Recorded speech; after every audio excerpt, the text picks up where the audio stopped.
The following is a selected video from masterthecontent.com, where you will find an extensive video library of lectures for a variety of standardized admission tests. We offer over 600 hours of detailed video lectures for a multitude of standardized tests. Use our interactive in-lecture table of contents to find specific topics of interest. Work through numerous in-lecture examples to help you internalize concepts. To learn more, visit masterthecontent.com. Your career, our passion. Okay, acceleration due to gravity. If Janus throws a tennis ball upwards with an initial velocity of 6.0 meters per second, A, what will be the maximum height of the tennis ball? B, how long will it take the tennis ball to reach that height? And C, how long will it take before Janus can catch the tennis ball from his initial point of release? Great. So what we'll actually do is on this slide, we'll solve the first part and then we'll move on the next slide to part B. Okay, what will be the maximum height of the tennis ball? Let's begin by writing down our givens. And just to make sure we understand what's going on here, let me just draw a little diagram over here. We'll call that point B, that's the maximum height, and we'll call that point A, that's the point of release, right? All right, what we're being given here is, well, what is our acceleration? Because we considered 9.8 meters per second the acceleration for gravity downwards, and now we're throwing the ball upwards, right? We can consider that acceleration negative 9.8 meters per second square. Our initial velocity is given to us, right? V1, which is, oh, let me actually just rewrite that there, which is 6.0 meters per second.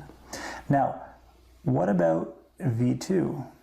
Well, when the ball reaches its maximum, the tennis ball reaches its maximum height, the ball will be at rest, right? Thus, V2 will actually be 0. Now that we have acceleration, we have initial velocity and final velocity, right? Let's actually see which kinematic equation we can use, we can apply here to find the change in displacement, right? Because that is what we're looking for, which is right there, right? Let me actually just do it on this side. We have a little bit more room. That's what we're looking for. All right, great. Now, we said we have initial velocity, we said we have final velocity, we said we had acceleration, and displacement was what we were looking for. So we have 4 smiley faces here, so that means we can use this equation here. Let's go ahead and plug that one in. Okay, so we had V2,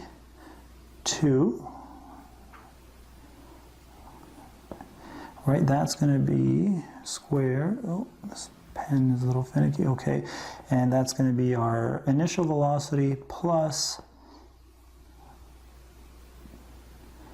2 acceleration, change in displacement as follows.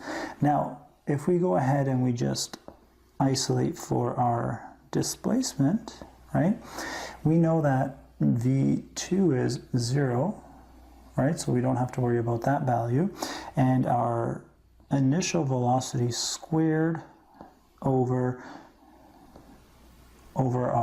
2 acceleration, that's our equation as we have there. And once we go ahead and we fill in our values, we see that we end up having our initial velocity, which was 6.0 meters per second square over 2, and our acceleration is negative. Don't forget the signs. Very, very, very important, right? Wonderful. And then once we go ahead and we equate this, we find that our change in displacement will be 1.8 meters. That there is going to be the maximum height of the ball. There. Okay, great. Now let's move on to the second part of our problem. Now we are going to how long does it take the tennis ball to reach that height? Well, we can just call upon, I'll just show you first from the kinematics problems. So we're looking now for time, right?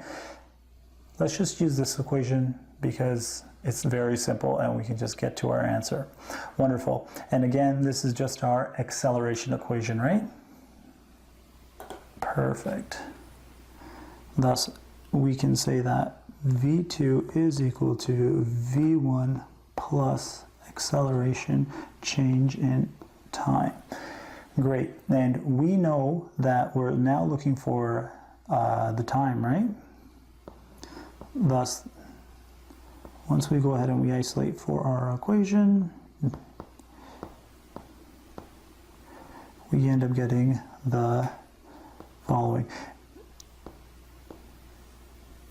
6.0 meters per second over negative 9.8 meters per second square, right? That gives us a time of 0.61 seconds.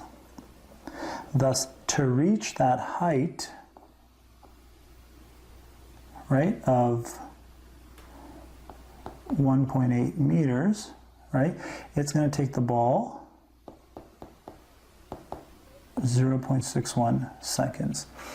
Okay, great. Now we can go ahead and find part 3.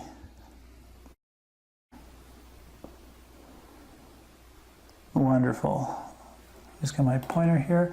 How long will it take before Janus can catch the tennis ball from his initial point of release? Well, let's draw this diagram again. We see here from point A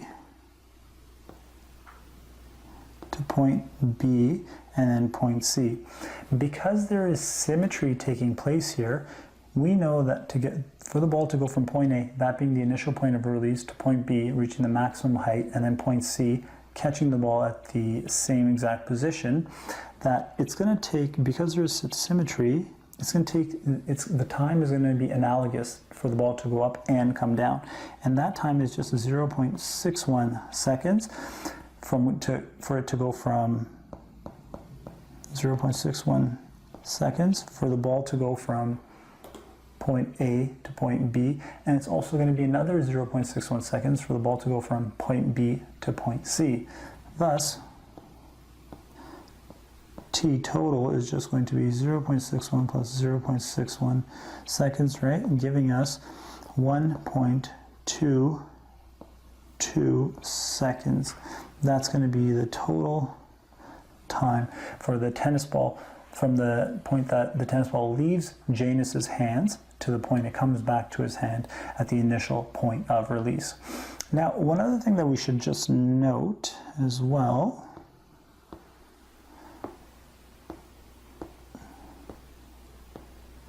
is the initial velocity that the tennis ball leaves Janus's hand at will eventually go to V2. V2 being is going to be 0 when the ball is at rest. V2 is going to be V1 on the way down, right?